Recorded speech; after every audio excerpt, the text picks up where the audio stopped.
Et en cette nouvelle année, Dieu nous fait la grâce certainement par cette vidéo que certaines personnes qui verront la vidéo, qui écouteront, comprennent certainement ce que Dieu veut faire. Voilà. Donc en cette début d'année, j'ai une exhortation que je veux nous apporter et de ne pas marcher avec Dieu comme nous le voulons, mais de marcher avec Dieu comme Dieu veut. Ne marchons pas avec Dieu comme nous on veut, mais on marche avec Dieu comme Dieu le veut. Parce que le monde n'a pas été créé par nous les hommes, non. Nous sommes venus dans un monde qui a été créé par un Dieu. Et quand Dieu a créé ce monde-là, il a soumis ce monde-là à lui, Dieu, son autorité, à ses principes, à ses lois et à ses règles. Chaque année qui arrive est un nouveau chapitre pour le plan divin de Dieu pour les hommes. Et dans chaque année, il y a des lois que Dieu dispose en faveur des hommes. Il y a des directives que Dieu envoie envers les hommes pour leur révéler ce qu'il veut que ces hommes fassent, afin que lui, Dieu également, il fasse en retour pour ces hommes ce qu'ils veulent qu'ils fassent.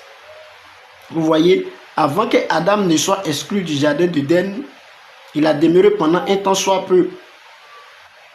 Il ne travaillait pas, il vivait avec des animaux, mais il était rationné, il mangeait toujours. Dieu avait un plan sur pied pour lui, pour qu'il mange. Mais quand Adam a chuté, qu'il est allé contre le plan de Dieu, sa position a changé. Du jardin d'Éden, maintenant dans le désert. Et Dieu va lui dire certaines paroles sur sa vie auxquelles il a été soumis pour toujours, jusqu'à sa mort. Donc vous voyez que Adam voulant marcher comme il le voulait, il entend le serpent lui parler, se détourne, s'écartant un peu de ce que Dieu ne voulait pas. Cela va lui conduire vraiment dans une situation de souffrance et de désolation. J'attire notre attention un peu sur le facteur de Adam pour que nous comprenions un peu ce que c'est que marcher avec Dieu comme on veut. Quand nous sommes avec Dieu et que nous-mêmes avons une pensée arrêtée, ça limite Dieu de travailler avec nous. Mais quand nous sommes avec Dieu et que nous n'avons pas de pensée arrêtée et que nous cherchons le Dieu qui n'a pas de pensée arrêtée mais qui a un plan arrêté, alors notre vie ne va jamais basculer. Tu peux dire Amen.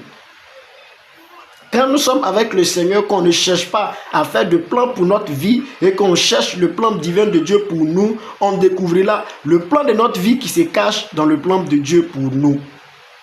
Alors, chers parents, chers frères et sœurs, membres du corps de Christ, même si vous n'êtes pas encore chrétien, vous pouvez le devenir par cette vidéo. Le Seigneur nous appelle en ce matin à ne point marcher comme lui, comme on le veut. Marcher avec Dieu comme on veut retarde notre délivrance, retarde notre croissance spirituelle. Ça retarde même notre stabilité financière, matérielle, économique, politique, religieuse, si vous voulez. Parce que quand on marche avec Dieu comme on veut, on a nos désirs à nous. On a souvent ce qu'on veut faire que Dieu n'aime pas. Mais bon, c'est ce qu'on s'est dit qu'on va faire, qu'on le fait.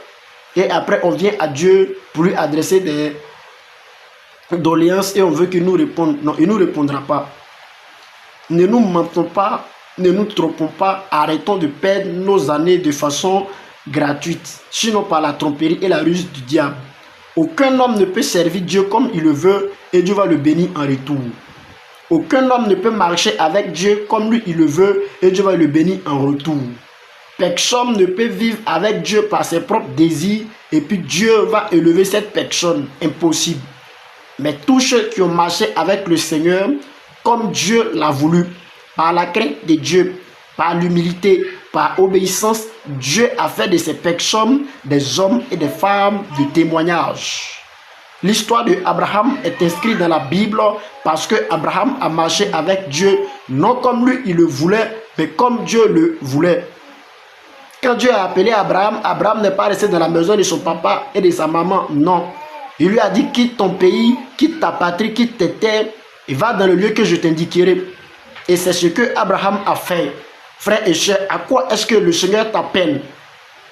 S'il t'appelle à le servir, arrête d'écouter aujourd'hui. Nous les hommes, notre mentalité que nous avons. Si Dieu t'appelle à le servir, sache que servir Dieu ne te sera pas donné par le conseil humain.